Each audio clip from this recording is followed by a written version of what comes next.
আজ আমরা ইংরেজি ওয়ার্ডের সঠিক উচ্চারণ সম্পর্কে জানব। ইংরেজি ওয়ার্ডের সঠিক উচ্চারণ জানতে হলে প্রথমে আমাদেরকে ভাওয়েল এর লং সাউন্ড এবং শর্ট সাউন্ড সম্পর্কে জানতে হবে।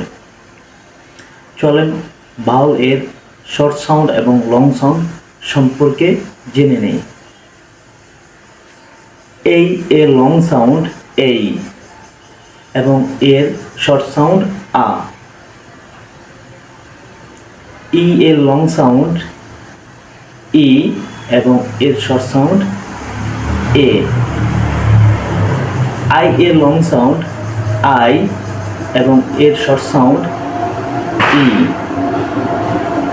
ও এর লং সাউন্ড ও এবং এর শর্ট সাউন্ড অ।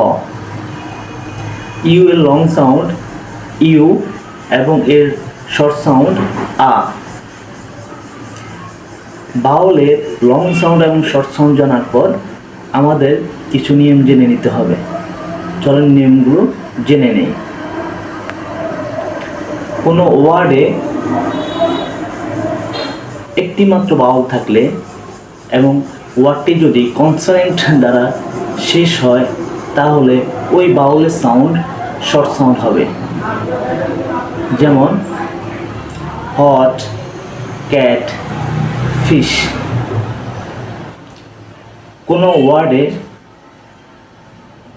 একাধিক ভাওয়েল যদি আলাদাভাবে থাকে তাহলে তাদের সাউন্ড শর্ট সাউন্ড হবে। যেমন Apple, octopus, basket.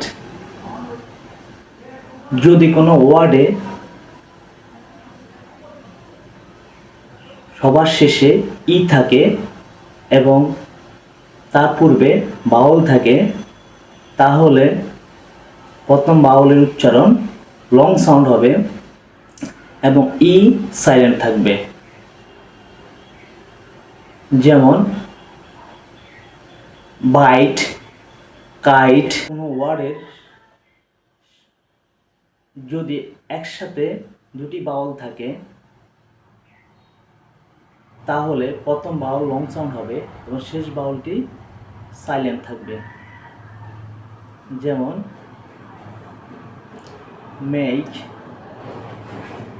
Value, try ইত্যাদি।